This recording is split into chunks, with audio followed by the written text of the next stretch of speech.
En enero va a hacer 10 años que estoy en la cárcel. Me crié con una madre soltera, adicta al crack y... Antes de cumplir los 12 años, ya había presenciado asesinatos y había empezado a fumar y a beber. Habré disparado mi primera arma de fuego a los 11 años. Pero todo lo que hacía era normal. Todo el mundo a mi alrededor hacía lo mismo. Nunca me ha parecido tan mal la cárcel. Nunca lo he visto como un castigo. Es parte de la vida que llevo. Es mi destino. Mi padre y un tío que se llamaba como yo han estado en la cárcel. El hermano de mi madre y mi hermano mayor han estado en la cárcel. Es lo que hay. Creo que sé lo que me ha conducido por este camino. El problema es la pobreza. Destruye a las familias. Te crea una realidad hostil en la que moverte. Así que diría que, puesto que lo tenemos todo en nuestra contra, hay que usar esa rabia para motivarnos. Es la única forma de romper ese círculo vicioso de racismo y de esclavitud moderna que nos quieren vender como sistema judicial.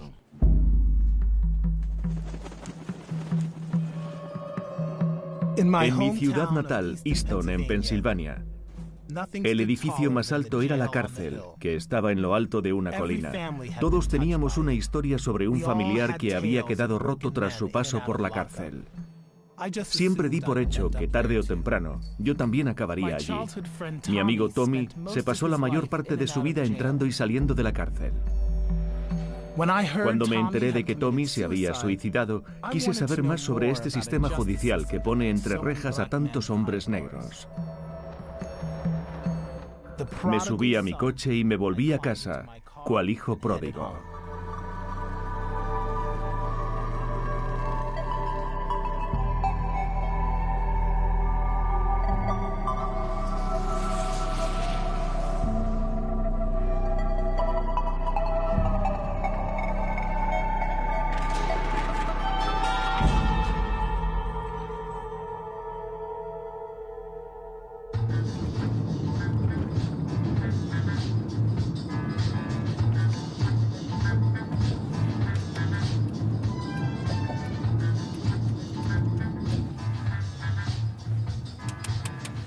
Esta es mi casa.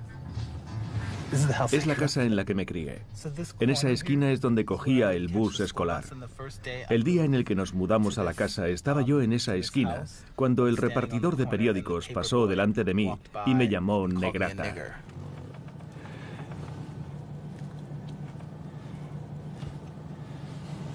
Creo que era la primera vez que alguien me llamaba negrata, y su madre le dijo: "No digas eso, que esa gente es capaz de quemarnos la casa". En el instituto con mis amigos se nos daba bien trapichear con droga, asaltar las casas. Robábamos todo lo que queríamos a los universitarios blancos y ricos. Inconscientemente, la idea era recuperar lo que nos habían arrebatado tiempo atrás. Yo siempre conducía el coche en el que nos escapábamos, y mi mejor amigo Tommy iba en el asiento del copiloto. Éramos jóvenes y espabilados.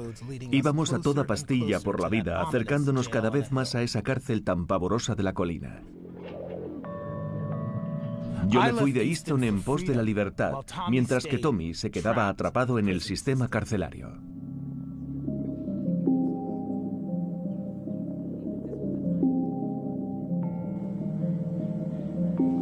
La hija de Tommy, Jerica, vivía con él. Todos los días la preparaba para ir al colegio. Le cocinaba todas las comidas. Jerica tenía 15 años cuando su padre se suicidó. Ahora que Tommy ya no está, a Jerica le cuesta encontrar razones para seguir adelante. Murió solo. Cuando lo supe me desmayé. Eso fue lo que más me traumatizó, creo. No tenía sentido, porque acababa de hablar con él. Me estaba diciendo lo que me iba a hacer de comer cuando volviese a casa. Tengo su nombre tatuado en el brazo. Aún noto su presencia. Sigue conmigo y sigo hablando con él. Cuando voy a la iglesia, a veces siento como que estoy hablando con él. De todos los amigos que tuve de crío, el que más disciplina tenía era Tommy. No era un matón. No tenía por qué ser él el que acabara metiéndose en líos.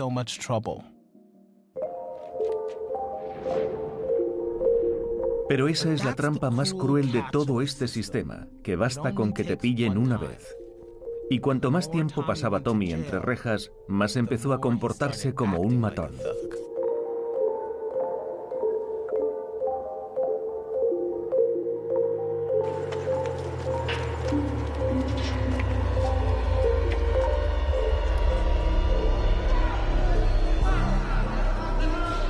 Cambiar las cosas en esta puta cárcel. Hace 23 horas que nos tienen encerrados. ¿Y por qué? Por nada. No nos pueden encerrar sin motivo en el bloque de máxima seguridad.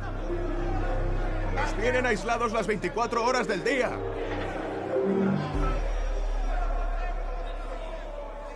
¿Cuántos presos hay en esta cárcel? Ahora mismo 746 presos. La situación está un tanto tensa. Hay mucho barullo. Se te eriza el vello de la nuca. Si te fijas, se les oye alborotar a lo lejos. ¿Qué ocurre? Debe de ser un altercado verbal. Hay unos agentes que van a echar un vistazo para ver qué está pasando. Si pasa algo, si estalla una pelea o algo, tú trata de mantenerte al margen. Aunque ya conocía las estadísticas, el ver a tantos hombres negros encarcelados me puso furioso. ¿Cuándo has ingresado? Acabo de entrar hoy. Hoy. Pero, obviamente, estoy familiarizado con el sistema y sé lo corrupto que puede llegar a ser y lo jodido que es que te puedan enchironar tanto tiempo por un delito insignificante. Háblame del sistema. Pues da la impresión de que hagas lo que hagas, por bien que te portes, es inevitable dar con tus huesos aquí. Es un proceso interminable de entrar y salir de la cárcel. Cuando te quieres dar cuenta, ya formas parte del sistema. Es como si fuera imposible salir de aquí, ¿sabes? ¿Has intentado suicidarte recientemente? No, señora. Hace 2 años, Corday fue detenido por conducir bajo los efectos del alcohol. Lo condenaron a 5 meses de cárcel. Luego tuvo que abonar unas costas judiciales exorbitantes. Una vez se saltó un pago y 7 agentes de policía derribaron la puerta de su casa y lo detuvieron. Hace 2 años que empezó todo. Da igual que seas un buen agente. Basta con un error para entrar en el sistema. Si entras es para toda la vida. Corday querría irse y volver a empezar de cero en otro lugar. Pero está atrapado en Easton, ya que tiene que comparecer periódicamente ante el juez. Podría haber acabado fácilmente atrapado en el sistema. Así es. Como 1 de cada 3 hombres negros en los Estados Unidos. Ya ves, tío. Es tal cual lo dices. Es una mierda. Pero es el mundo en el que vivimos. Nadie diría que, después de tantos años de integración y de todos los hombres son iguales, las cosas seguirían así. Pero es lo que hay. Es un canteo. La historia de Corday me recuerda mucho a la de Tommy. Sé que me habría pasado lo mismo si me hubiera quedado en Easton. Yo me pude escapar, pero mis amigos no. De pequeño era muy consciente de ser diferente. Mucho antes de aceptar la verdad, yo mismo fui víctima del acoso homofóbico. En el colegio me llamaban maricón todo el rato. Mi propio abuelo me llamaba nenaza. Ya desde crío sabía que era algo que nadie aceptaría nunca en Easton. Mi seguridad, mi misma supervivencia dependían de mi capacidad para ocultarle mi homosexualidad al resto del mundo, empezando por Tommy.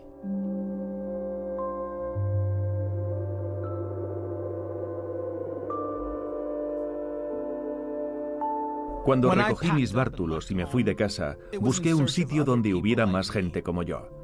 En los años 80, todos los chavales de provincias que queríamos salir del armario, sabíamos que el único lugar donde un gay podía estar en su elemento era en Nueva York.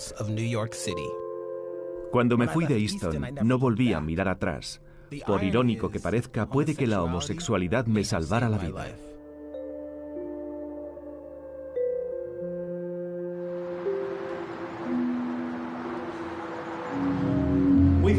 Te damos las gracias, oh Señor, por haber hecho tan resistente al espíritu humano y por haber hecho tan resistente a esta nación que renace de sus cenizas, que renace. De niños, la iglesia siempre desempeñó un papel importante en nuestra vida. Tommy tocaba la batería en la banda y yo cantaba en el coro. Mi padre biológico era diácono en otra parroquia. Cuando mi madre conoció a mi padre, los dos estaban casados con otras personas. Tuvieron una aventura. Mi padre optó por no reconocerme como su hijo. Me sentí abandonado. Una vez mi madre se marchó de Easton, no tenía ningún motivo para volver. Pero ahora que he vuelto, me vuelvo a encontrar con los demonios que pensaba que había dejado atrás. Hola, Roger, Hola. ¿qué hay? Me alegro de ¿Te verte. acuerdas de mí? Me alegro de que hayas venido a vernos. Sí. Tengo a un sobrino que está en la cárcel. Lo han condenado a 13 años. ¿Eres funcionario de prisiones? Sí, Vaya, ¿y dónde estás? en la cárcel de Sing Sing. ¿Estás en Sing Sing? Eso es. Después de la iglesia me fui a almorzar con la familia de Tommy. ¿Cuántos de vosotros conocéis a alguien que haya estado en la cárcel? Todo el mundo. Yo he estado en la cárcel. En todas las familias hay alguien. ¿Qué? Sí. Un momento, ¿tú has estado en la cárcel? ¿En la Sí. cárcel del condado? La cárcel del condado de Lake, sí. Vaya, ¿y a ella dónde la mandaron? El encarcelamiento en masa ha pasado a formar parte integrante de la vida de los pobres y los negros de Estados Unidos. Es algo tan arraigado en la identidad de nuestra nación que lo aceptamos como lo más normal del mundo y se remonta a nuestra turbulenta historia. Cuando se abolió la esclavitud en América en 1865, el Congreso de Estados Unidos creó la 13ª enmienda a la Constitución, la cual, en esencia, redefinía los parámetros de la esclavitud. Ya no estaban permitidas la esclavitud ni la servidumbre involuntaria en los Estados Unidos, salvo como castigo por un crimen por el que el reo haya sido debidamente condenado. Es esta cláusula la que ha permitido que los estadounidenses siguieran esclavizando a los negros y los pobres en los últimos 150 años. Hoy, los Estados Unidos tienen la mayor tasa de encarcelamiento del mundo. Nuestras cárceles, en su mayor parte, están pobladas por gente pobre y de color.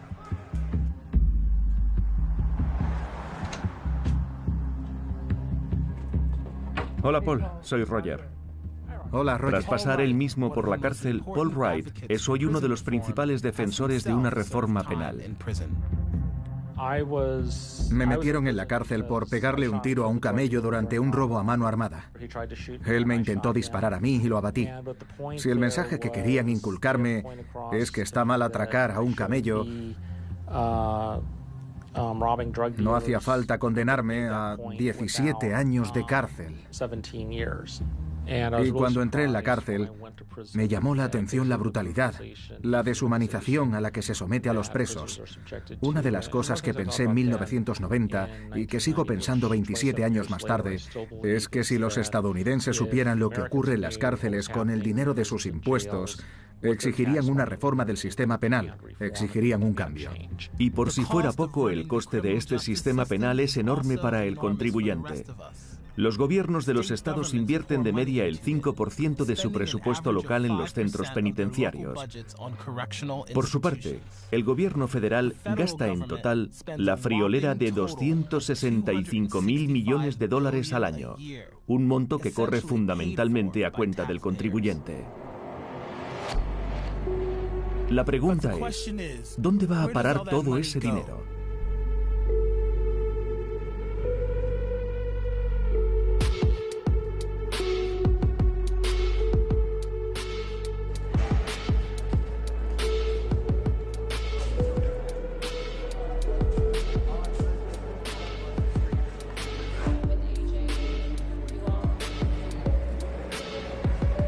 ¿A qué te dedicas? ¿Dónde estamos? Soy el director ejecutivo de la Asociación de Cárceles de los Estados Unidos. Hasta donde yo sé, somos la única organización a nivel mundial dedicada a las trabajadoras y los trabajadores del sistema penitenciario. Estamos en el salón de exposiciones de nuestra conferencia, que es donde los vendedores promocionan sus productos y servicios carcelarios, que incluyen desde uniformes y comida hasta medicamentos, pasando por sistemas de seguridad. Administrar una cárcel es como administrar una ciudad. Háblame de estas sillas. Uno de nuestros fabricantes, Norix, produce mobiliario carcelario para los presos. Muebles como estos, hechos de plástico. ¿Son más fáciles de lavar? Son más fáciles de lavar. Y no tienen esquinas puntiagudas, ni se pueden despedazar para convertirlas en armas. Es un entorno más cómodo para el preso. Queremos que los presos estén a gusto. Nadie lo diría. Norix es una de las muchas compañías privadas que se benefician con las instituciones penitenciarias. El año pasado generó unos ingresos de $22 millones, procedentes en gran medida de dicha industria. Ahora entiendo por qué cuesta tanto cambiar un sistema que mueve unos $265 mil millones anuales. Básicamente, Estados Unidos ha creado una fábrica de presos. Hay muchos empleos que dependen de la existencia de estos encarcelamientos en masa. Sinclair Lewis dijo, es difícil explicarle algo a un hombre cuando su salario depende de que no lo entienda. Pero no solo las compañías privadas. 265 mil millones de dinero público van a parar a las cárceles. Solo los sueldos del personal ascienden a 38 mil millones, costes sanitarios 12.300 millones y comida 2.000 millones. El sistema penitenciario mueve una serie de intereses y nadie se quiere quedar sin su trozo del pastel.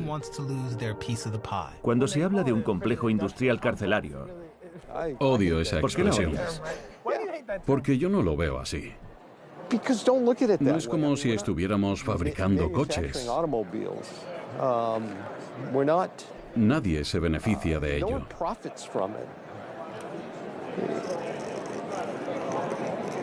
Las cárceles no tienen accionistas ni cotizan en bolsa. Pero las compañías que forman parte de esta industria sí, o por lo menos algunas. Estos 265 mil millones de dinero del contribuyente son sinónimo de beneficio asegurado para compañías como Securus, que cobran tarifas exorbitantes para que los presos se puedan comunicar por teléfono con sus seres queridos.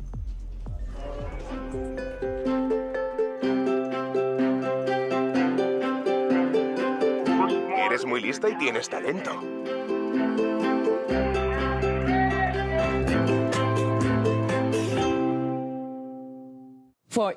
Para las familias individuales no es raro pagar hasta $500 de media todos los meses, pero estamos hablando de las familias más vulnerables económicamente de nuestra sociedad.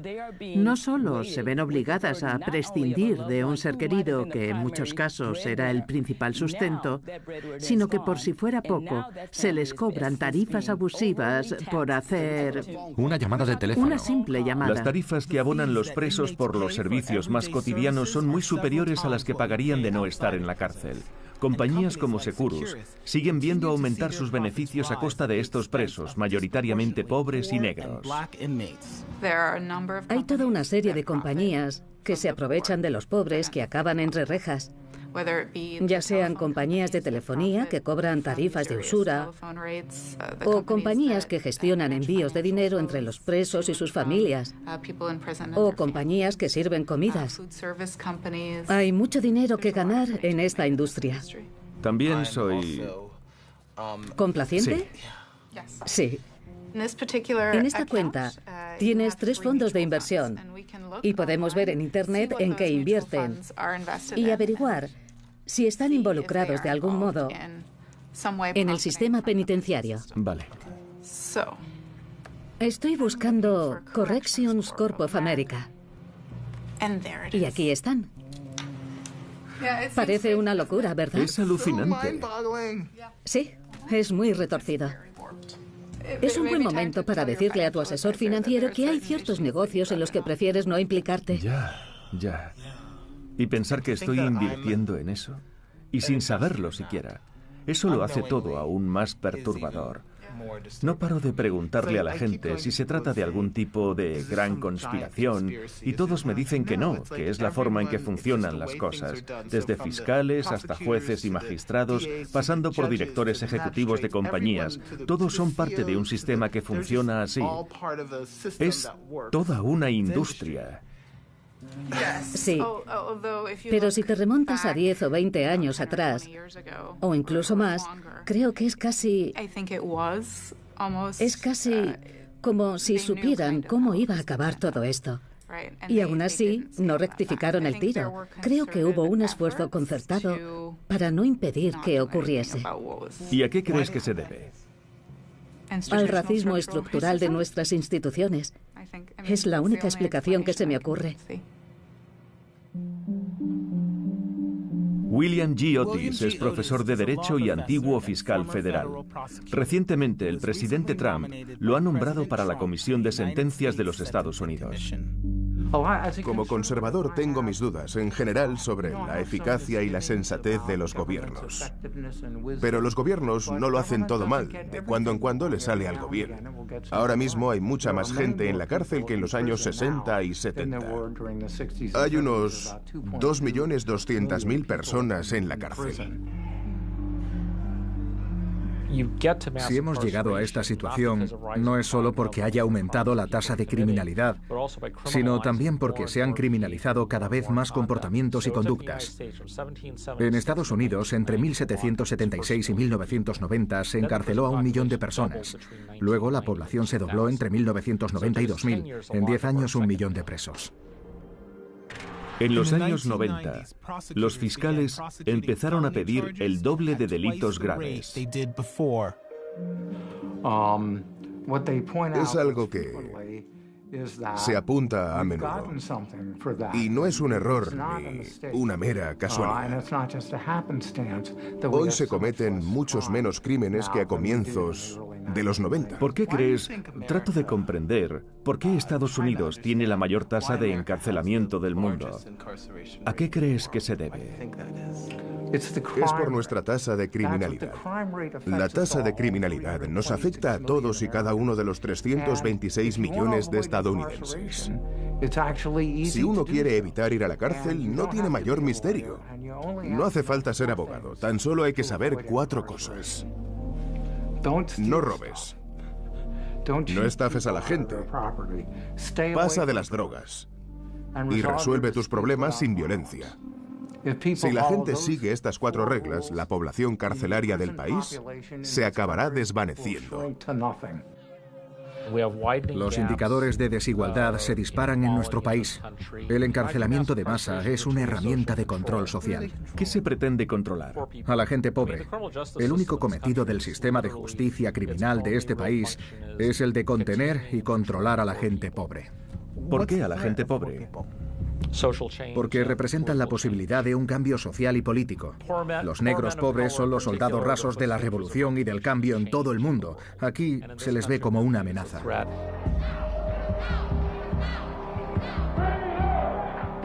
La actual crisis carcelaria de nuestro país hunde sus feas raíces en la agitación social de los años 60 y 70. John Ehrlichman, asesor y asistente del presidente Richard Nixon, admitiría más adelante que la administración Nixon tenía a 2 enemigos, la izquierda antibelicista y los negros. Sabíamos que no se podía ilegalizar el antibelicismo o el ser negro, pero sí se podía conseguir que la opinión pública asociase a los hippies con la marihuana y a los negros con la heroína, y así criminalizarlos. Así se podía sembrar el caos en esas comunidades.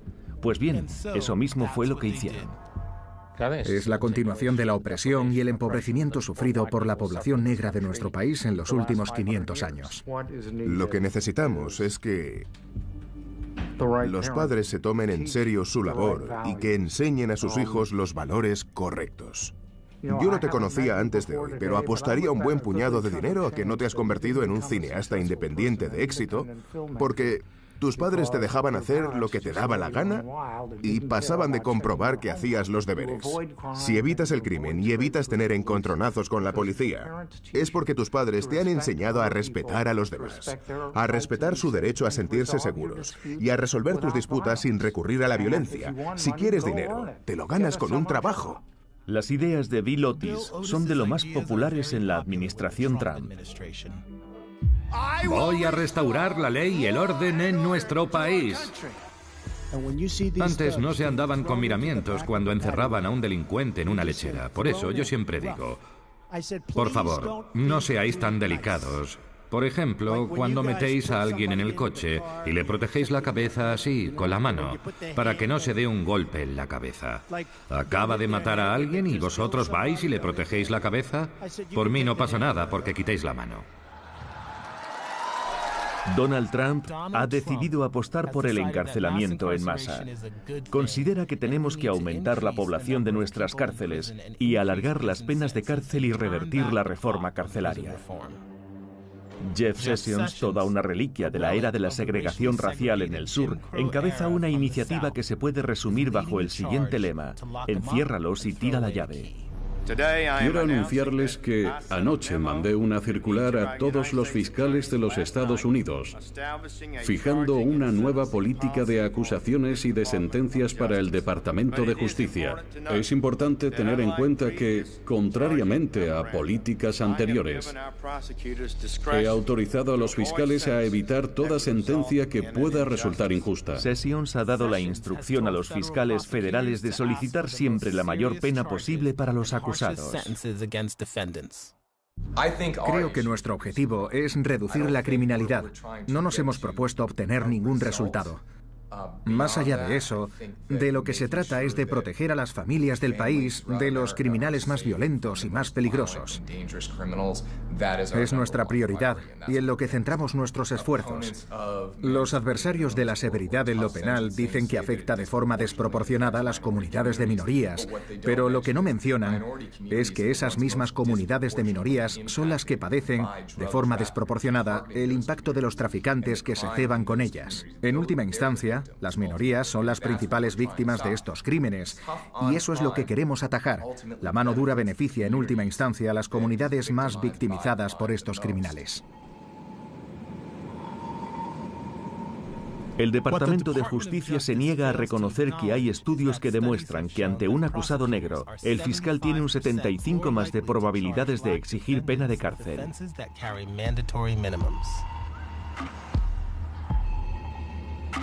Y no es solo que las minorías estén en el punto de mira. Nada justifica el hecho de que una vez confirmada la condena, los reos negros reciban sentencias más largas por crímenes similares.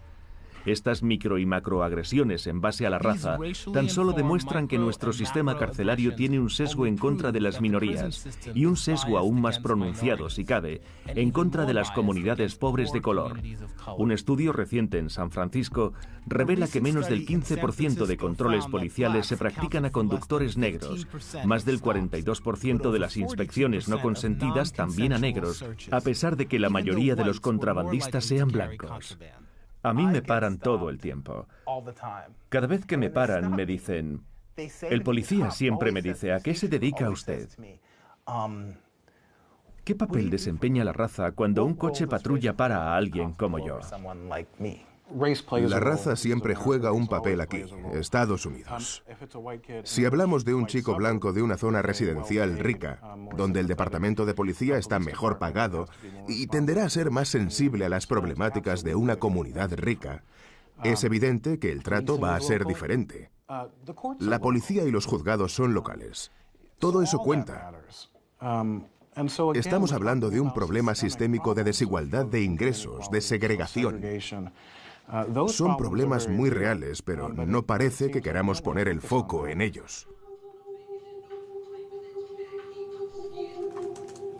Adam Foss es un antiguo fiscal. Hoy es uno de los más férreos defensores de la reforma de la justicia criminal.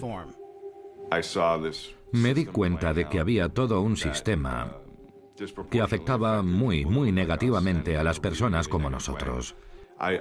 De hecho, a mí me pillaron una vez vendiendo hierba. Además, lo estaba haciendo entre estados, con lo que pasaba a ser un crimen federal.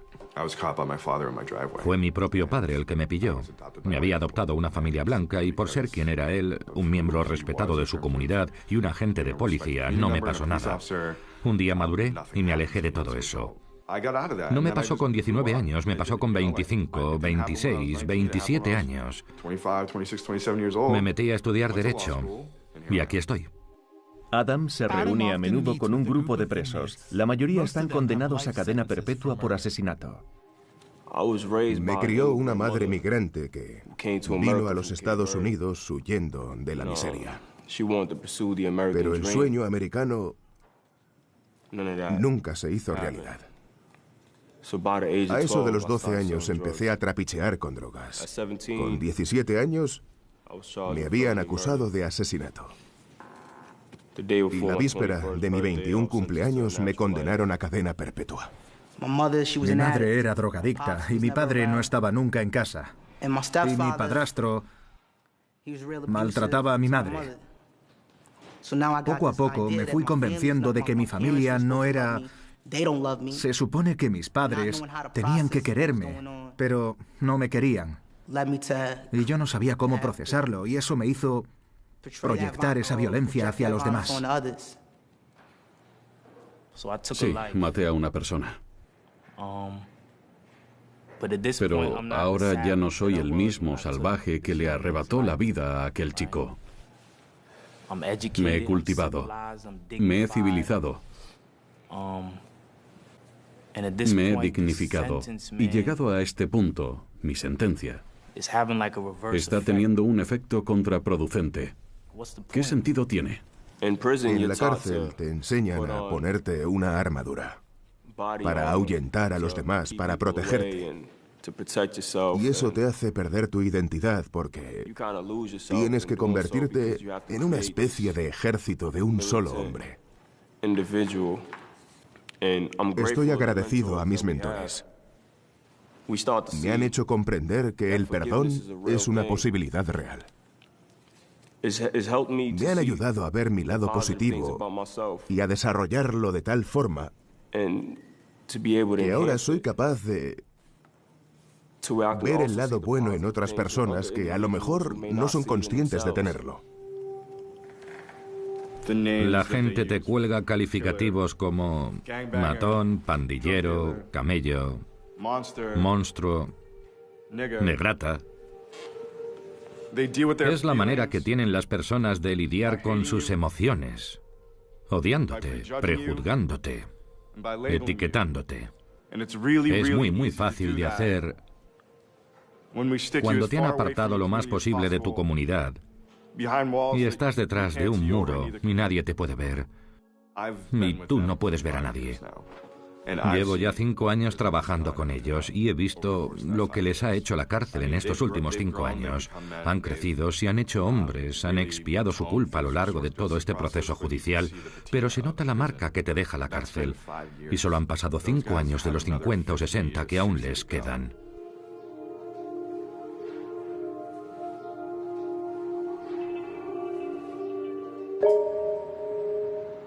Adam viaja por todo el país tratando de cambiar la forma de pensar de los fiscales. En este país hay 2.200.000 personas en la cárcel y la mitad son afroamericanos, pese a formar tan solo el 14% de la población total. Y no es porque los afroamericanos cometan más crímenes ni porque todos seamos unos racistas, es porque nuestro sistema tiene un sesgo implícito. No tomamos las decisiones en base a datos objetivos, en base a las tecnologías a nuestro alcance, sino en base a nuestras experiencias vitales como fiscales individuales. Basta con hacer una visita a un albergue para indigentes, a un centro de desintoxicación o a una casa de acogida de víctimas de violencia de género para comprender que hay cosas en la vida que no te enseñan en las facultades. Los policías, los fiscales, los jueces, no tenemos ningún incentivo para mandar a nadie a la cárcel. La razón por la que lo hacemos es que se nos ha dicho que es la única herramienta que tenemos para estar más seguros y rehabilitar a la gente, Las cárceles se rigen por la ley de la oferta y de la demanda. Si no tienen oferta, se quedan sin negocio. Como no pueden salir ellos mismos a la calle a decidir a quién encarcelan, necesitan a policías, a fiscales, a jueces y a agentes de la condicional. El complejo carcelario industrial no existiría sin presos. Todo el sistema industrial de las cárceles se vendría abajo, de no ser por toda la gente a la que se encarcela.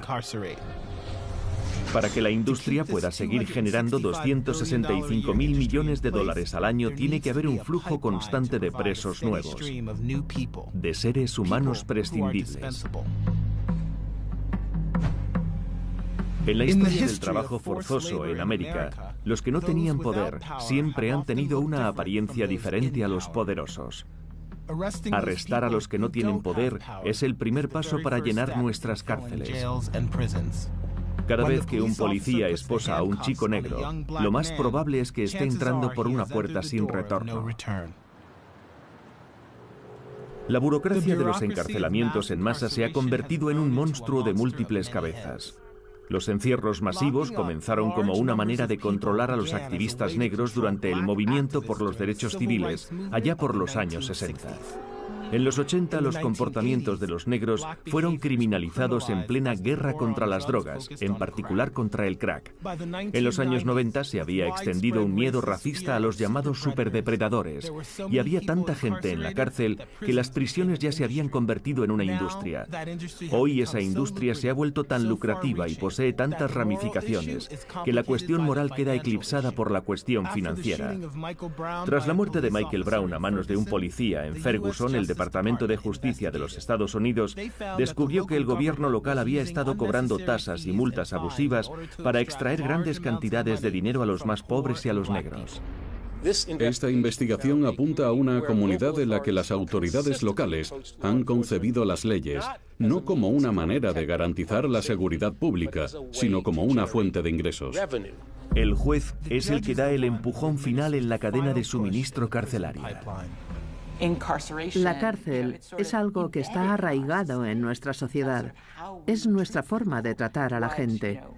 ¿Qué va a decir un juez que se presenta a unas elecciones y está en plena campaña? Es muy difícil cambiar esa mentalidad. Lo peor de lo peor, violadores y asesinos que se van de rositas. Es peligroso amilanarse ante el crimen. Bill O'Neill mostró su simpatía por los violadores. No es ningún secreto que abogar por la mano dura contra el crimen da votos a la hora de las elecciones a juez. Un estudio reciente descubrió que cuantos más spots electorales hay en televisión, más severas son las condenas de los jueces.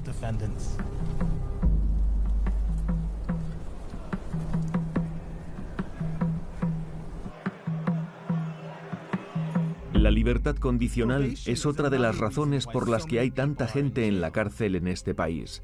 Antes los agentes de la condicional eran más como asistentes sociales que ayudaban a los exconvictos en su transición a la vida en libertad, pero en los últimos 20 años se han convertido más en agentes de la ley. Hay muchísima gente encarcelada por violaciones de su libertad condicional que en muchos casos no suponen un nuevo crimen. El 76% de los presidiarios que salen en libertad vuelven a ser arrestados en menos de 5 años, muchos por violar su libertad condicional. Cuando estás en libertad condicional, hay unas reglas generales que tienes que seguir. Nos tienes que decir dónde vives, dar tu número de teléfono para poder contactar contigo, buscar un empleo y una casa. En ningún caso es un crimen no hacer alguna de esas cosas. Si yo decido no trabajar, no es un crimen. Si decido irme de marcha con mis amigos, tampoco. Si decido no estudiar una carrera y prefiero quedarme en casa fumando porros, no es un crimen. Sin embargo, como fiscal o como agente de la condicional, si te veo hacer cualquiera de esas cosas a ti, mientras estás en libertad condicional, te puedo mandar a la cárcel. Es un secreto del que no se habla, pero así funciona. He conocido a muchos otros que están en la cárcel solo porque no se pueden permitir salir. Esta práctica moderna de castigar a los pobres nos remite a las cárceles de la antigüedad, más inhumanas y mortales. ¿Puedo preguntaros por qué estáis aquí? Yo estoy por conducir bajo los efectos del alcohol, por tercera vez. Salgo dentro de 5 días, pero ya llevo un año aquí, un año entero. Conducir bajo los efectos del alcohol es mi segunda vez. ¿Y tú? Yo porque debo $545 de pensión alimenticia. Están volviendo a examinar mi caso. Pero me quedé sin trabajo antes de poder abonar el último pago y ya llevo aquí 6 meses. Vivimos en un condado de corruptos. ¿Un condado de corruptos? Ajá, sí. En Northampton, el dinero lo es todo. Si les debes $5, más vale que los pagues. Yo estaba trabajando, pero me vi en una situación complicada. Me echaron de mi casa, tuve que dejar mi empleo y ahora estoy aquí por una deuda de $545, por algo de lo que nadie se acordará en cuanto salga.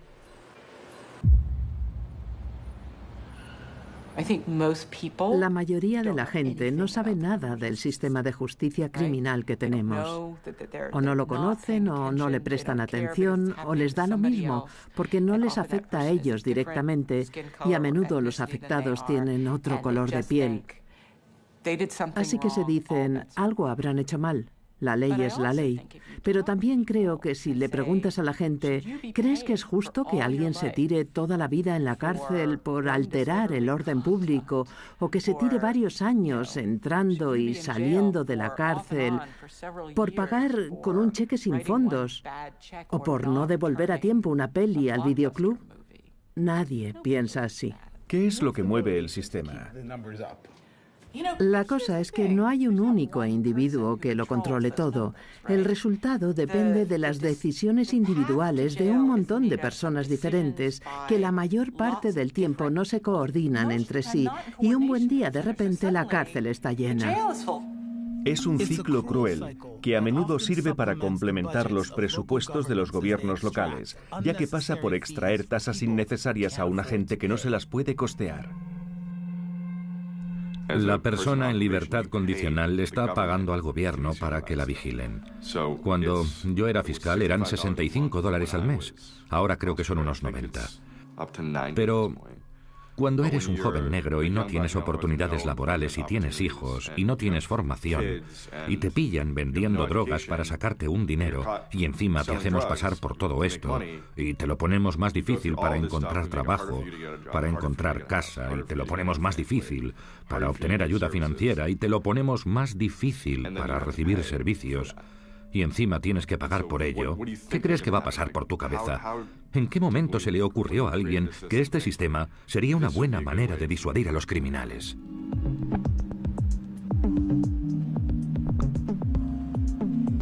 Cuando alguien es condenado a una pena de prisión y se le transfiere a una cárcel federal o estatal, el gobierno pasa a poder usarlo legalmente como mano de obra. Estos presidiarios trabajan a cambio de casi nada, fabricando señales de tráfico, colchones, casi cualquier cosa que decida el gobierno. El Instituto Penitenciario Eastern es una de las cárceles más antiguas del estado de Nueva York. Aquí muchos de los presos participan en un programa de trabajo carcelario en el que cobran mucho menos del salario mínimo. Hay quien ve estos programas como una iniciativa positiva, ya que permiten dotar a los presos de una formación que les podrá ser útil una vez salgan en libertad, pero otros lo ven como una forma moderna de esclavitud. Muchas de las señales de limitación de velocidad, las señales de stop y las señales de cambio de sentido que vemos en nuestras carreteras, las fabrican en las cárceles. ¿Cuánto se les paga? El salario oscila entre los 15 y los 65 centavos por hora. ¿Y cómo se explica que no se les pague el salario mínimo?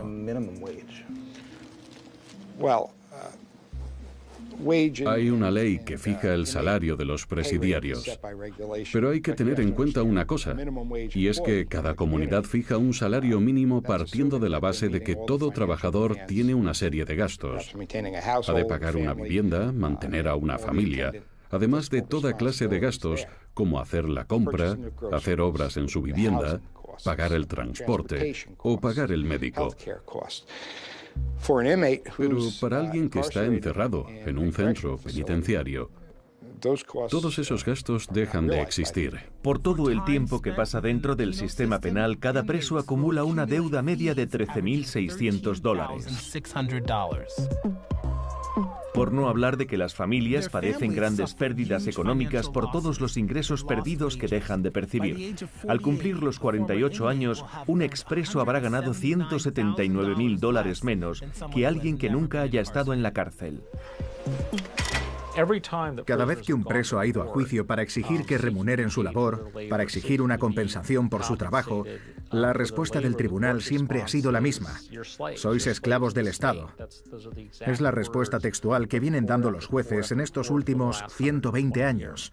Los presidiarios son esclavos del Estado y, como tales, no tienen derecho a ningún tipo de compensación. Leí en el Prison Legal News que hay compañías como Victoria's Secret, Starbucks o Whole Foods que recurren a la mano de obra carcelaria. Fue Paul Wright quien lo denunció. ¿Qué porcentaje del trabajo beneficia a las grandes corporaciones? En realidad, el porcentaje es muy pequeño. A lo mejor no es el escandalazo que buscabas para tu documental, pero la realidad es que en un momento dado solo hay en torno a 5 o 6 mil presidiarios empleados en el sector privado en este país. Pero la verdad es que la mayoría de los presos no trabajan para empresas privadas, sino para el gobierno. El sistema penitenciario se nutre de esta mano de obra barata. ¿Qué tipo de trabajo hacen? Básicamente, son los presos los que administran las cárceles. Por lo general, todo lo que haya que hacer en una cárcel, quitando las tareas de seguridad, lo van a hacer los presos. Se encargan de la fontanería, del mantenimiento, de las labores de conserjería, limpian, hacen la comida, la sirven. Literalmente, todo lo que se te ocurra que haya que hacer en una cárcel lo hacen los presos. Entonces se ahorran una fortuna siendo los propios presos los que administren las cárceles. Decenas de millones de dólares. Se ahorran decenas de millones de dólares. Un informe de la Oficina de Responsabilidad Gubernamental en 1993 decía que a las cárceles les costaría cientos de millones de dólares cada año si pagaran el salario mínimo por el trabajo que hacen los presos. Así que se los ahorran empleando a los propios presos. Hicimos las cuentas y descubrimos que las prisiones estatales pagan una media de 20 centavos por hora y las prisiones federales una media de 31 centavos. En algunos estados directamente no pagan nada. ¿Cómo? Sí, como lo oyes. En Texas, Georgia, Arkansas y Alabama, los presos no cobran nada por su trabajo. En algunos centros penitenciarios tienen que trabajar so pena de medidas disciplinarias. Si les dices que no piensas trabajar, te pueden mandar a una celda de aislamiento. Es esclavitud pura y dura. En el debate sobre el trabajo en las cárceles, raras veces se escucha a los presos. Se dice que no debería haber programas de trabajo en las cárceles. ¿Qué os parece? No estoy de acuerdo para nada. Mira, yo podría estar ahí fuera, en el patio, dando vueltas, cabreado. Esto me ayuda a desahogarme. Y me da un incentivo para portarme bien, para probar a hacer algo diferente. La paga podría ser mucho mejor. Estoy seguro de que nos están explotando. Nos pagan lo que les da la gana. Una vez te han arrestado, tienes que esperar al juicio en la cárcel, a menos que pagues una fianza. Susie, la hermana de Tommy, me dijo que la fianza había entrañado un gran sacrificio para su familia. Ahora que he visto cómo funciona el sistema de fianzas, la entiendo mejor. El tribunal fija una suma, y si la pagas, quedas en libertad hasta que se celebra el juicio. Pero una fianza media asciende a $55.000. Es más de lo que gana la mayor parte de la gente en un año. La mayor parte de los estados tienen lo que se conoce como derecho a fianza, pero es un derecho que se ha pervertido de dos maneras. El dinero se ha convertido casi en la única manera en que la gente puede salir de la cárcel. Es muy duro ver a toda la gente que está entre rejas solo por no poderse permitir pagar una fianza. Si no puedes pagar la fianza, le puedes pedir a un fiador que te adelante la suma. Pongamos que el juez te fija una fianza de $50.000. El ciudadano medio no suele tener esa cantidad encima. Como mucho, podrá reunir $5.000. Si le puedes pagar a un fiador el 10% de la fianza, él te adelanta el resto.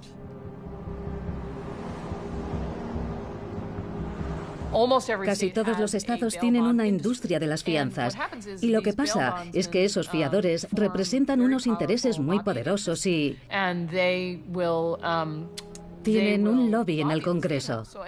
Cada vez que alguien propone una reforma del sistema de fianzas, puedes estar seguro de que los lobistas de la industria de las fianzas van a presionar para que el sistema se mantenga tal cual. Entre 2002 y 2011, el lobby de los fiadores invirtió más de $3 millones en presionar a los legisladores.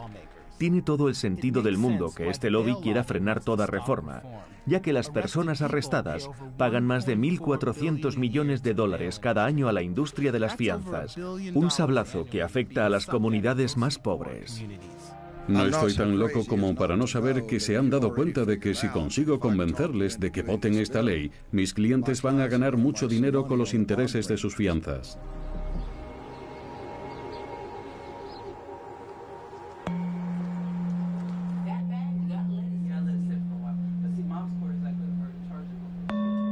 En vez de jugar con muñecas y tener una niñez normal, como las demás chicas, como la que debería tener todo el mundo, tenía que esconder cervezas y suplicar a la policía que no se llevara a mi padre.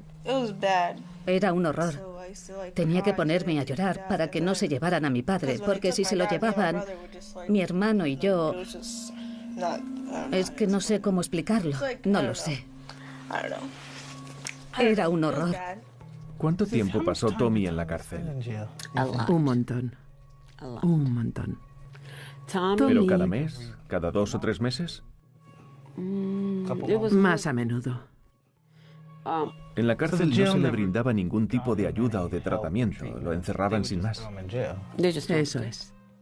Pero lo que hacían era meterlo en lo que se conoce como una burbuja, que es cuando creen que puedes tener tendencias suicidas. Y supongo que te hacen llevar una bata de papel y te meten en un sitio donde es más fácil tenerte controlado. ¿En Northampton? En aquella cárcel. Pero pasó allí una buena temporada y lo tenían medicado. Estaba tan medicado que muchas veces no se daba por aludido cuando le llamabas por su nombre. Y así año tras año. Si Tommy estuviera vivo, se le rompería el corazón al ver por lo que está pasando su hija Jerrica. Ha tenido que saltarse tantas clases que podría tener que abandonar los estudios. Y es que el trauma psicológico de la cárcel no afecta solo a la persona encarcelada. Las familias también lo padecen en gran medida. El hecho de ver llorar a Jerrica por su padre ha despertado la tristeza que albergo en lo más hondo de mi ser, como negro que vive en los Estados Unidos. El sistema explotó a Tommy. Lo siento. Si los tribunales estuvieran diseñados para rehabilitar a la gente en vez de criminalizarla, él podría seguir vivo hoy. Tommy era uno de mis mejores amigos del instituto. Se pasó la vida entrando y saliendo de la cárcel del condado. Nunca recibió un tratamiento. ¿Cómo puede ser eso? Me pregunto cuántos más habrá como Tommy. Hay miles de Tommys en este país que no deberían estar en las cárceles. Deberían estar en hospitales, donde se les pudiera ayudar. La enfermedad mental es una realidad y es un problema real dentro de nuestras cárceles. En el condado de Miami-Dade, el 62% de los presos tiene algún tipo de enfermedad mental diagnosticada. Si podemos abordar ese problema invirtiendo mejor los recursos de las comunidades, bajaría la población carcelaria y ayudaríamos mejor a los presos que están dentro por otros motivos. Es un porcentaje inmenso, no tenía ni idea. Las cárceles son necesarias para sanar los males que aquejan a nuestras comunidades. Pero no todo el mundo tiene por qué acabar en la cárcel. La cárcel debería ser el lugar al que enviamos a una persona cuando hemos agotado todos nuestros recursos como sociedad. Desde un punto de vista económico, ¿qué te parece mejor, pagar los $200 que cuesta al día mantener a una persona en la cárcel sin garantía de que no vaya a volver a delinquir, o gastar ese dinero en un programa de tratamiento psiquiátrico donde la persona puede recibir atención médica y no volver a acabar metiéndose en líos? Encima nos está costando dinero. Nos cuesta dinero. Yo diría que nos cuesta más dinero mantener a la persona equivocada dentro del sistema penitenciario que costearle un tratamiento individual. Tu trabajo debe ser el único que, si te quedaras en la calle, probablemente sería mejor para todos. Totalmente. ¿No se te hace un poco raro? Es una carta de despido que no me importaría recibir. Cuando eras policía, ¿pasabas mucho tiempo lidiando con gente con una enfermedad mental? A veces es difícil de identificar, sobre todo cuando se solapa con el alcohol, las drogas o incluso con una crisis familiar general. Pero ojalá la policía no tuviera que lidiar con esas personas en crisis. Es cierto que la policía podría y debería estar mejor preparada para lidiar con la enfermedad mental. Pero dicho esto, no creo que deba ser esa la labor de un policía. La idea de que hemos equiparado tratamiento de la enfermedad mental con encarcelamientos en masa no dice mucho de nosotros como seres humanos supuestamente morales y civilizados. ¿Te imaginas una cura peor que la cárcel para la enfermedad mental? A partir de la década de los 70, las cifras de hospitalización en centros psiquiátricos cayeron en picado, mientras se disparaban las tasas de encarcelamiento de gente con problemas de salud mental. No debería corresponderle al sistema judicial atender a la gente que tiene una enfermedad mental, a la gente que se automedica con alcohol o drogas por un trauma o una depresión o similar. No le debería corresponder al sistema de justicia, pero es lo que hay. Así que una pieza fundamental de la reforma penitenciaria pasa por crear un sistema más capaz de diagnosticar a esa gente y buscarle alternativas a la cárcel.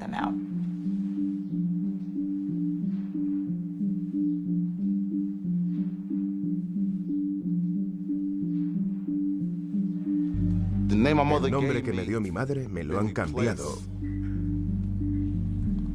por un número de serie. ¿Y tú me preguntas si la esclavitud existe?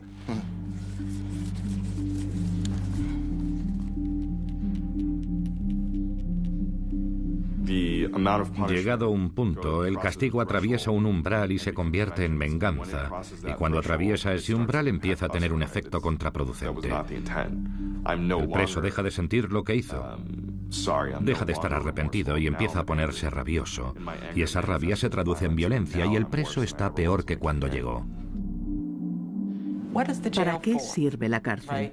Alguien debería decir, vamos a ver a quién hemos metido en la cárcel y si no encaja que esté ahí, haremos todo lo posible para sacarlo. Se pueden hacer muchas cosas para mejorar este sistema. Las cárceles tienen un efecto disuasivo para los criminales potenciales. Pasado ese punto, no tienen un efecto disuasivo, generan más criminalidad. Podría parecer que estamos invirtiendo un montón de tiempo y dinero en empeorar la vida de la gente. Todo se resume en un punto clave y, en el fondo, el objetivo de las cárceles parece ser destruir a la gente, destruirlos como individuos, como miembros funcionales de la sociedad.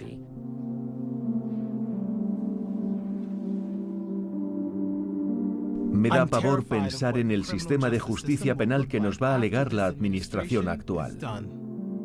Es fundamental que los que están en el poder escuchen historias como la de Tommy o la de Corday, o la de cualquiera de los demás participantes del programa de justicia restaurativa.